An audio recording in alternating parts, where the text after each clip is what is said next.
Good morning. This is Jason Dean coming live at you again for another Film Fanatic show. Hope everyone's doing good. It is Saturday, about 10:36. Pretty snowy. Pretty snowy start to today. It's starting to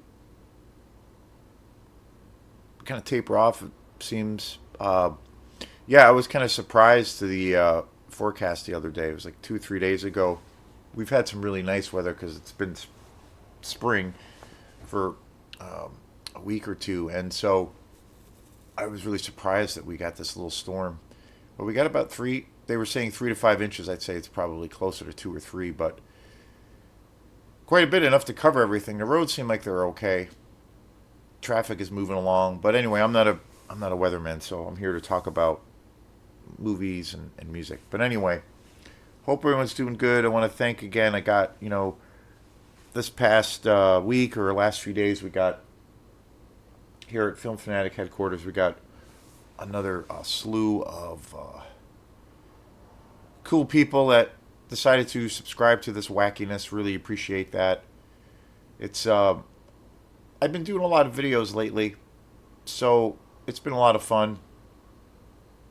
I put up about the last 2 days or so. I think I put up about 3 or 4 videos.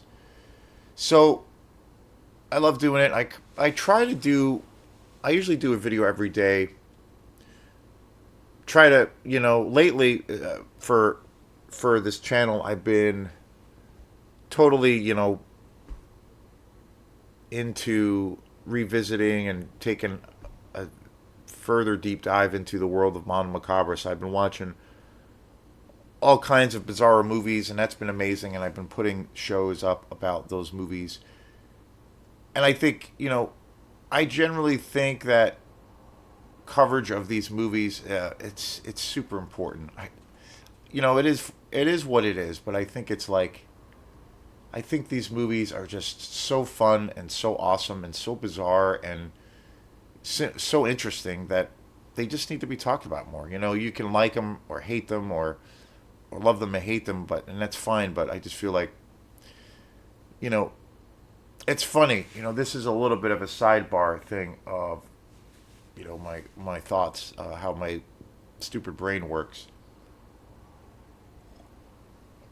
But I was just thinking, like the other day, my favorite kind of cinema is obviously the exploitation world.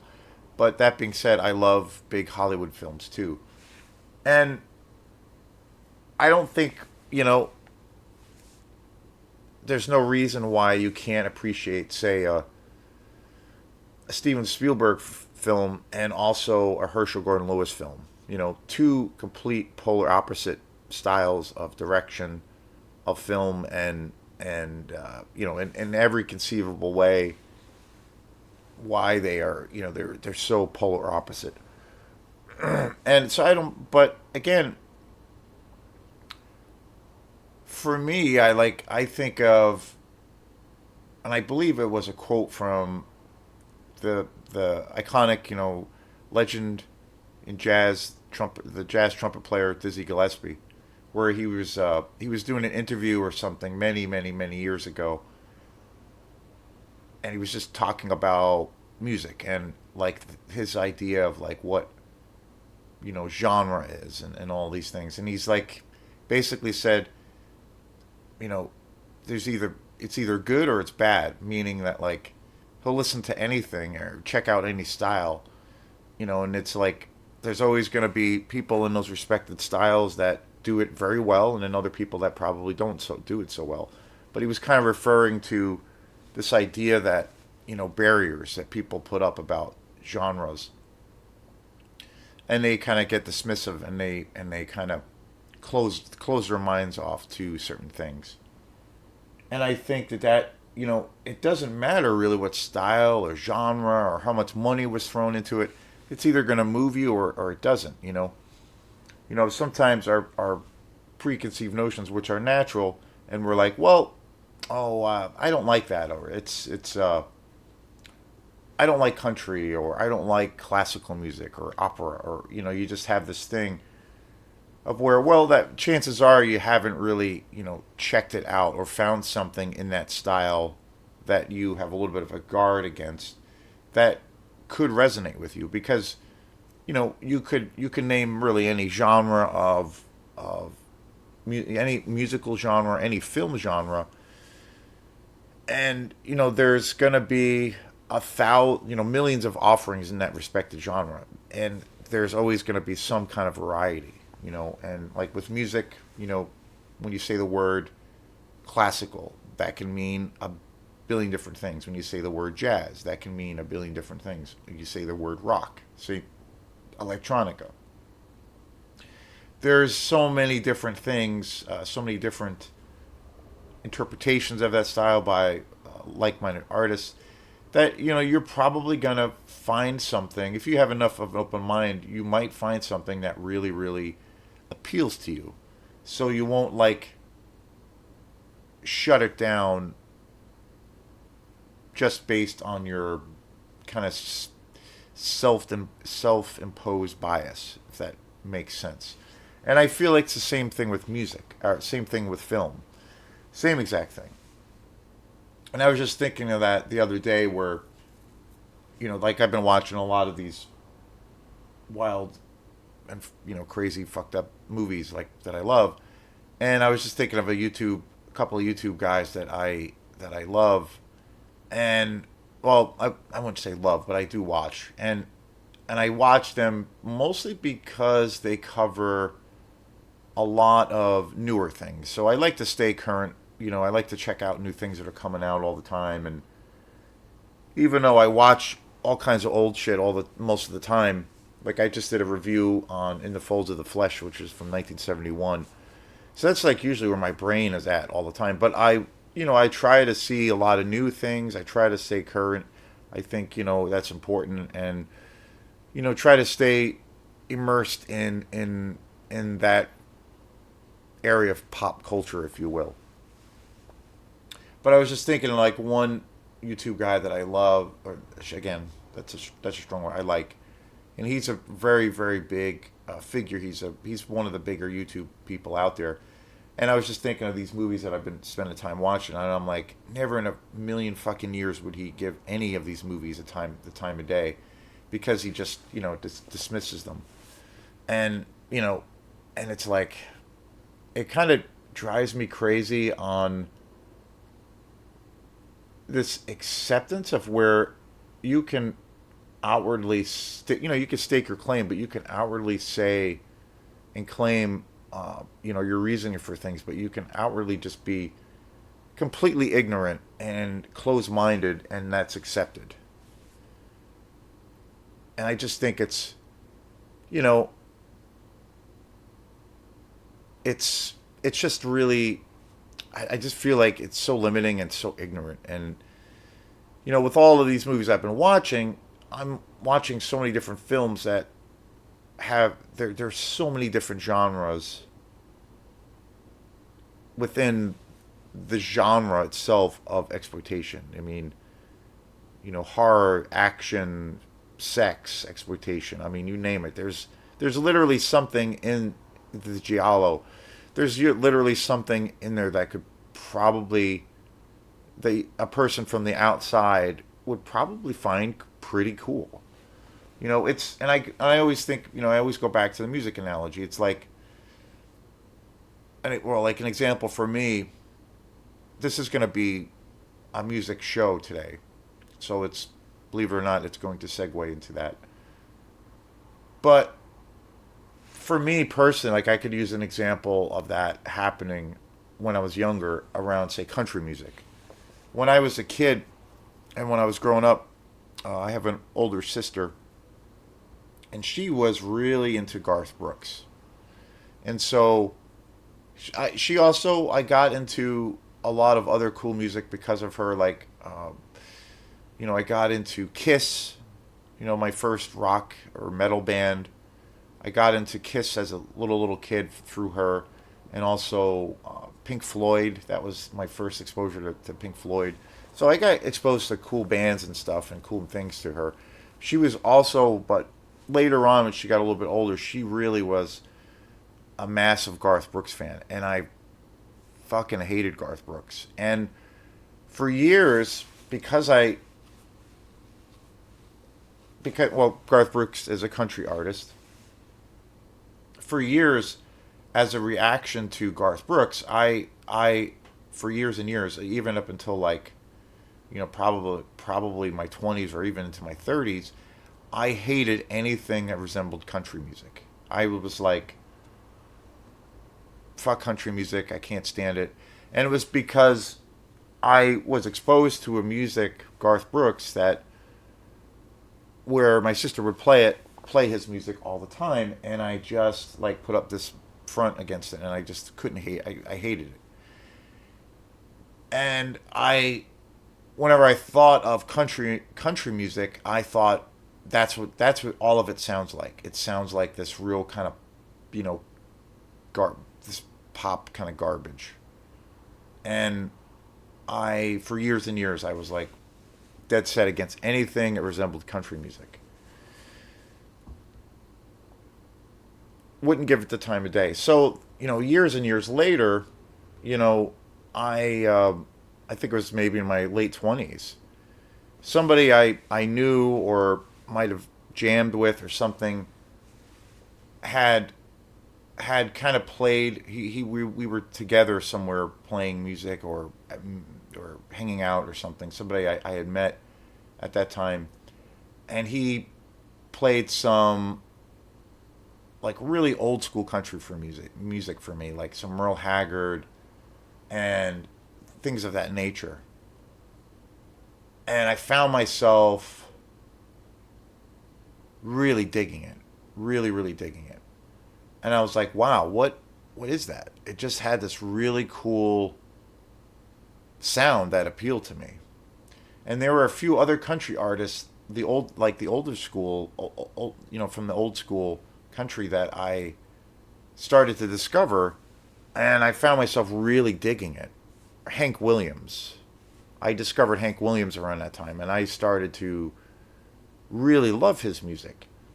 And then a couple of years later, I ended up buying a whole bunch of his music. And then I also discovered, a few other artists around that time, the from that older period of country and western. And suddenly I'm like, wow, maybe I do like country music. And I got exposed to through I was willing to give it a chance. I'll give anything a chance. But I realized, oh wait, country music isn't just Garth Brooks. It's this massive fucking genre. Like there's so many artists with their kind of interpretation of what country music is. You have the poppier side. You have people that rock and roll even where they'll put country. Elvis Presley, Carl Perkins. Just and Jerry Lee Lewis. I mean, just the list is endless. But so after that experience, I realized, well, wait, no, there is some really, really good country. And for years, because of my exposure and my hatred for Garth Brooks, I was like, fuck country, I'm never doing it again. But I realized in hindsight, I'm just being kind of ignorant and closed minded because then I eventually got turned on to a lot of country music that I really loved and realized, wait, this genre is way bigger. And so, and after that, I even had the experiences of actually playing in a couple of country bands. So, and I feel like that's just an example of how our what I said before, our self-imposed kind of bias or ignorance around something is that way. You know, and other examples of that, were certain styles of music that I don't really, well, I can't say I hate it. I can't say that anymore because that's just really dumb. But I've always been very standoffish to our musicals and also opera. I never really took any time to really let myself be exposed to that. And with opera, lately I've been listening to. I bought this really amazing box set from Philip Glass, an opera that he composed many years ago. And I'm a huge Philip Glass fan. I mean, everything he touches is gold. And I this collection I bought is absolutely amazing, and it's opera. And I'm like, oh, okay. I'm kind of a dumbass because here I am listening to opera. Meanwhile, I have said I don't like opera for many years. So again, that's just an example of that. So I look at the same situation with this YouTuber as just being, you know, that's just bullshit. So anyway, today's show is going to be on a band that and again, everything that I said, this little rant is completely tied to so much around this band because they get a lot of criticism because of people just kind of being ignorant. And I think it's, you know, people we're entitled to like what we like, and that's perfectly fine. That's not a crime. But I think people have, again, this bias and something that's outside the box, or they have this preconceived notion, they don't really give it a chance. And then, you know by doing so, you you miss out on something special.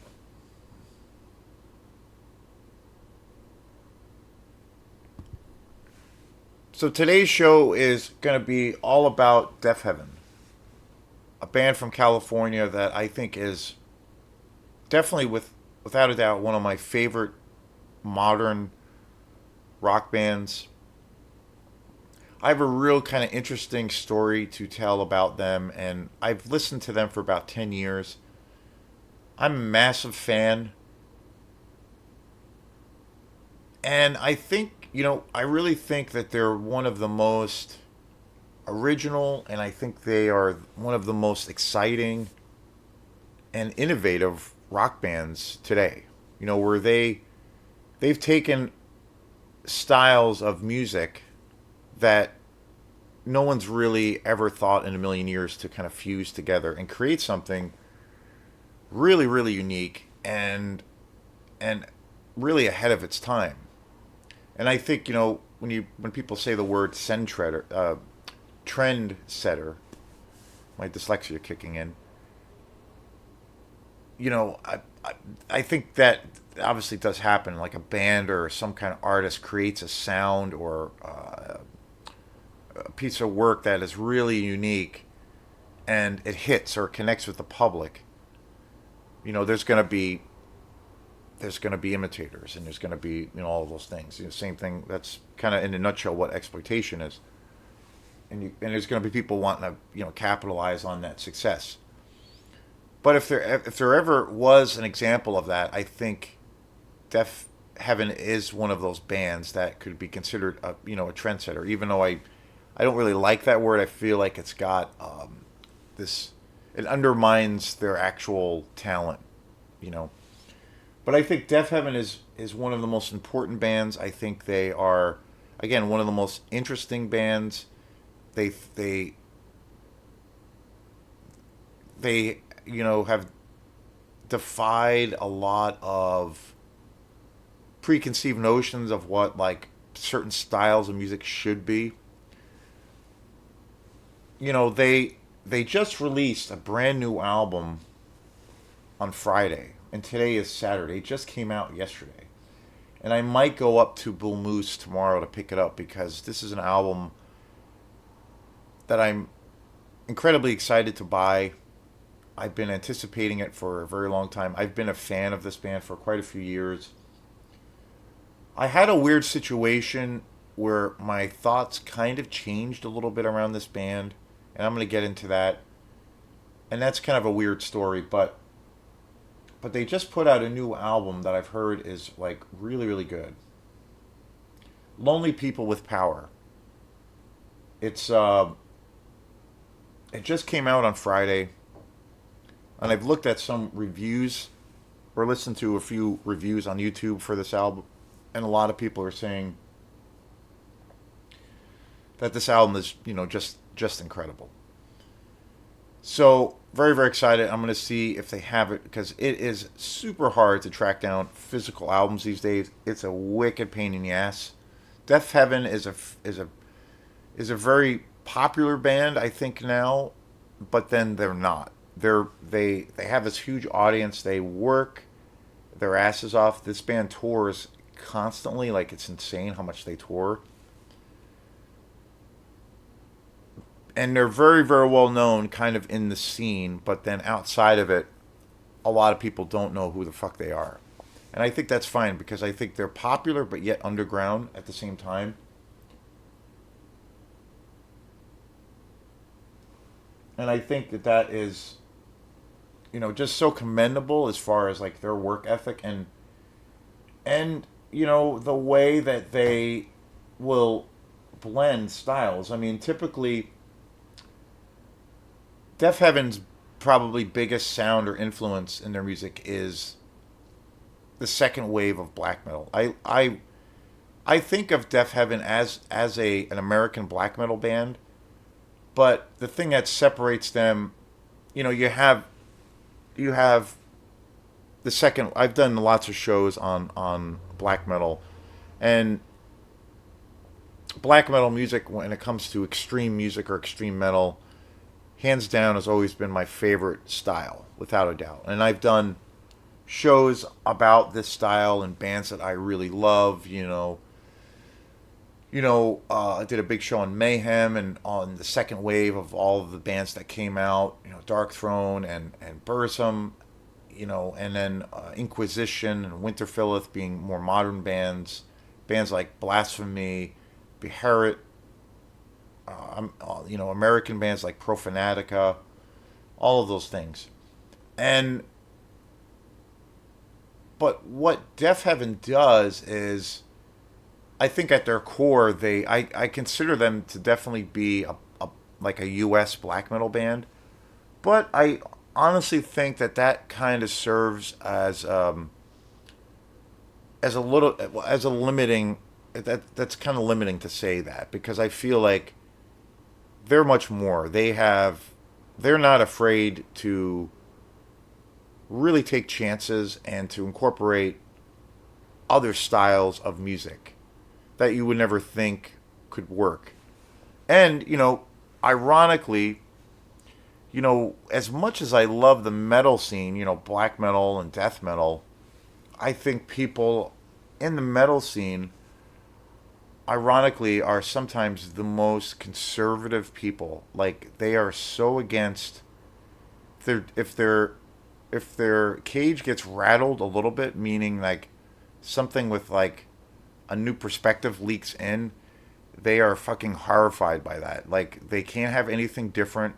I call it like and that's not the case all the time, but I think for the most part, it's safe to say that even though like the metal scene, for instance, is kind of like this, on one hand or one part of it, it's kind of anti-establishment, and it's kind of like fuck you to the man and fuck you to corporate music and all these things. But into itself, it's actually some fractions of the fan base of this music. They are so highly conservative, and anything that challenges that, or an artist comes along and shakes things up, or rattles the cage, or challenges their notion of what metal is, they they lose their fucking minds, like literally. And I think there's a lot of breathtakingly original bands in the black metal scene that are doing some really interesting things and really original things. But I think it's safe to say that it's still a very conservative scene that way. That's one thing I don't like about it because of the closed mindedness sometimes. I think it's changed and evolved, but it's still a big thing.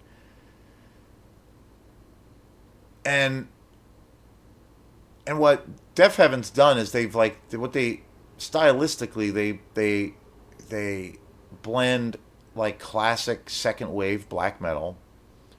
I've seen a lot of different interviews with them, and they talk about the second wave of bands, Dark Throne and Burzum and Mayhem and all of those classic Norwegian bands, mostly Norwegian black metal bands, as being a big, massive, inspiration for them as far as the metal aspect of their music.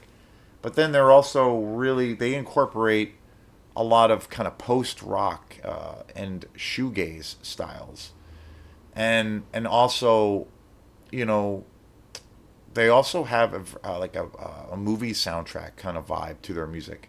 Definitely, they definitely have an indie rock component to their music, and also kind of this almost avant-garde kind of noisy factor to their music. So they blend a lot of different things. When I say, things like shoegaze, you have bands that, Godspeed You Black Emperor or Explosions in the Sky, bands that Flowering. create this really kind of atmospheric, um, ethereal sound that is that rocks, but in a different way, and it's kind of meditative. It's a little bit more quiet, and it's got a richness and a certain kind of dynamic. So they have that. They have Deafheaven has a really harsh and intense black metal sound, but then they also have this very ethereal, emotive sound, and there's a lot of dynamics in their sound. So it's really, really unique, really, really unique. And they've been around for like almost 15 years or so. They started off in San Francisco, California.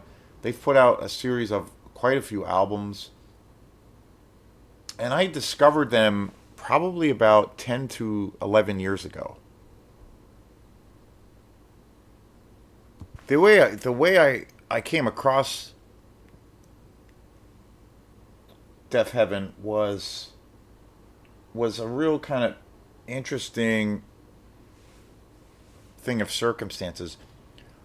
I I had gotten this magazine. It was probably about 2000 and it was 2015 when I first got into them. They had just put out a new album too, and I had gotten this. I bought this magazine randomly. I can't remember what the magazine was, but it was a metal magazine, and it had a bunch of cool bands in it, and it had some bands in there that I had never heard about before. And again, I like to try to stay up on some new stuff that comes out because I still feel like there's so much cool stuff that comes out, in the modern day times, with music and film. So I try to always stay, open to that. And I came across this article, this interview with this band called Deafheaven, and I was like, huh, this looks kind of cool. And they were talking about how this band was this American, black metal band, and they sounded really. I read this interview, and they sounded really cool, and I was like, huh. When they were talking about where they blend this real kind of ethereal shoegaze sound with like that classic black metal sound, I was kind of like, huh, that's. My first reaction was like, wow, like that's sounds fucking wild and amazing. And I'm like, I love those two sounds so much, and I've never really heard those two styles together, but yet I could see that because they're both very emotive styles. And so I read this interview with Deafheaven, and I was like, these guys sound really cool. They came across as like, very cool guys, and I just thought their music sounded really interesting, and they were talking about bands that they were into, and I was like, this sounds like a pretty awesome band. And then shortly after that, I looked them up online, and I found this concert of them playing at some big festival, and it was a really good quality show with good audio, good video, and it was from at that time. Again, this was like a long time ago now, 2015. It had just kind of come out. It was like from a recent show, and I was just and I watched it, and I was blown the fuck away. I was just like, holy shit. They were super dark, super. They just had this really rich sound, and it was like, yeah, really atmospheric, and it just sounded so unique and original. hearing these different styles being blended together for the first time for me was like, wow, like this is truly new and fresh and innovative. Taking two really cool styles of music and blending them into this, just creating something totally new. And I just thought this was totally new and totally fresh and really exciting. And I thought they just fucking rocked too. And I was like, wow, this is awesome. And I instantly fell in love with them. And it was 2015, and I saw that they had just put out a brand new album called New Bermuda. So that week, I went to the Bull Moose and I found New Bermuda and I bought it. And I was just, and it was the first album of theirs that I bought. And it's their, it was their third, at that time, their third studio album. And I thought this album, and I still do, I fell in love with the album, New Bermuda. I was just like, this album's the shit. This band, I was so into them that I was like, this is the best rock band right now around, without a doubt.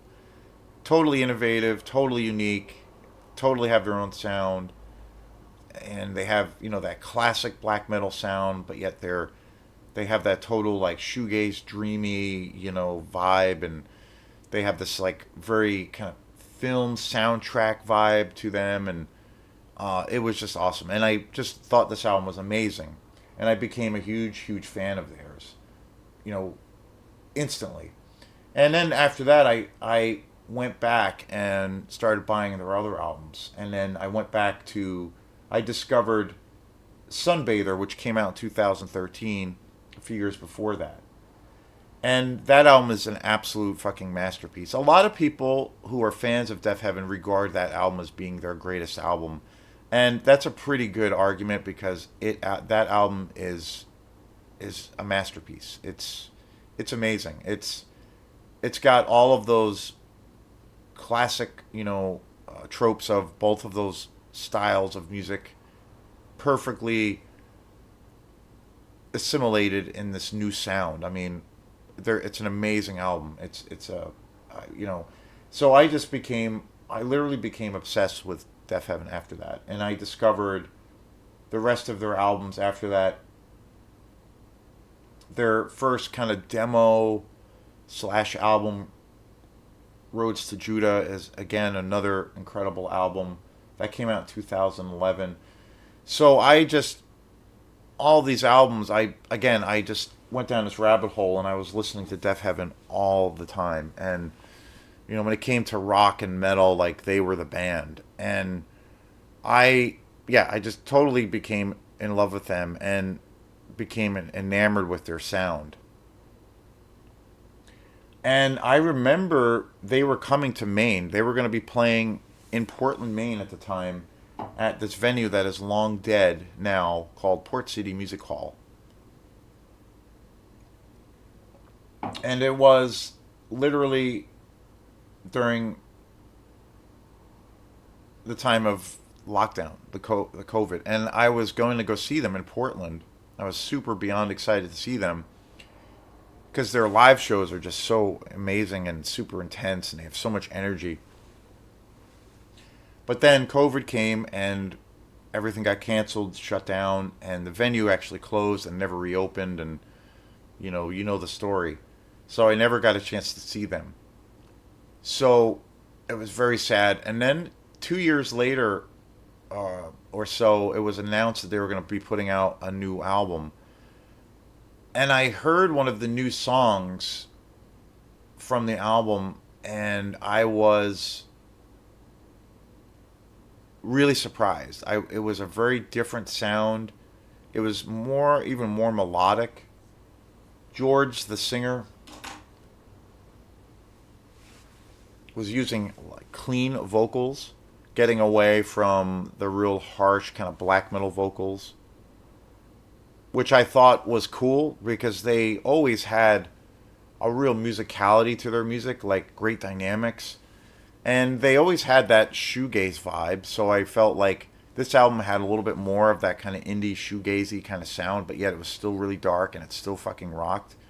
At least from the singles that I had heard from this upcoming album, which was called Infinite Granite. Deafheaven consists of George Miller on, or, sorry, George Miller, George Clark on vocals, Kerry McCoy on guitar, Shia Mera, who is not in the band anymore, on guitars also, and Nick Bassett on guitar, and Daniel Tracy on drums. They have a slightly different lineup now, but so I went out and I bought Infinite Granite, and I was just floored by that album. My first reaction to this album was just like, wow. But at the same time, there was a lot of people that were freaking out over this album because it was a little more melodic, and it had George was singing mostly clean vocals on this album. George Clark was mostly singing clean vocals. It was more melodic. It still had that dark kind of sound, and there were still elements of the black metal. But in this album, there was definitely less of that, and it was very more post rock, shoegaze sounding.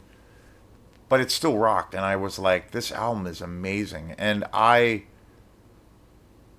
fell in love with this album. I became obsessed with it. And, even though there was all this backlash from fans and people about it saying, well, it's not like they basically have changed their sound and they're not a they've gotten rid of their black metal sound. And I don't really think that was true. I mean, I feel like they just took a deeper dive into just, taking a they really took a creative risk, a creative chance. They wanted to do something new. Each Deaf Heaven album, they really push those boundaries. They always, each album is very, very different. There's one album I forgot to mention that they also put out, which I thought was really, really good. I would say it's probably not my favorite album of theirs, but it's a great album.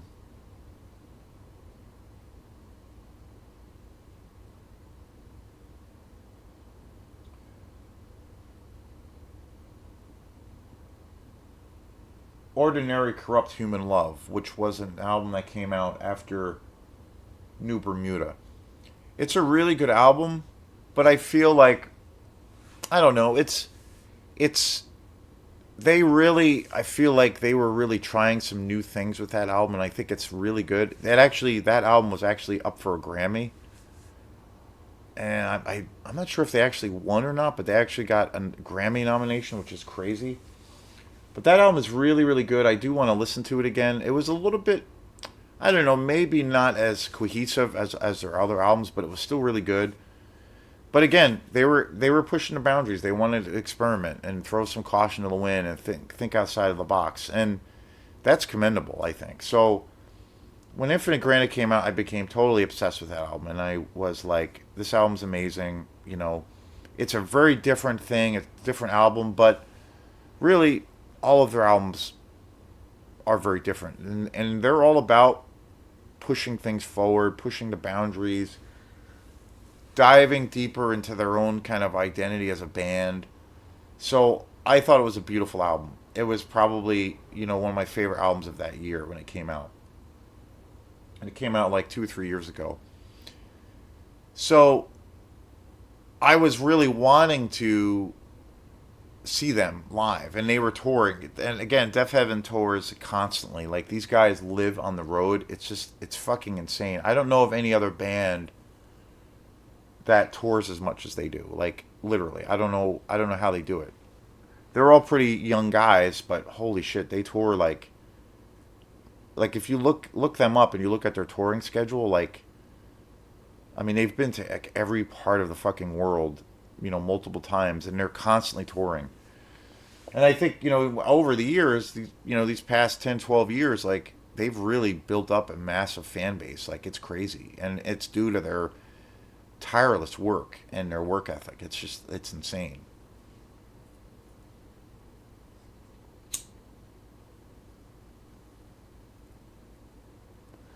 So when they started touring again for Infinite Granite, I was really, really chomping at the bit to see what this new sound would sound like live. So I started to come across a bunch of live videos of them performing albums from Infinite Granite. And I have to say, I really didn't like what I was hearing.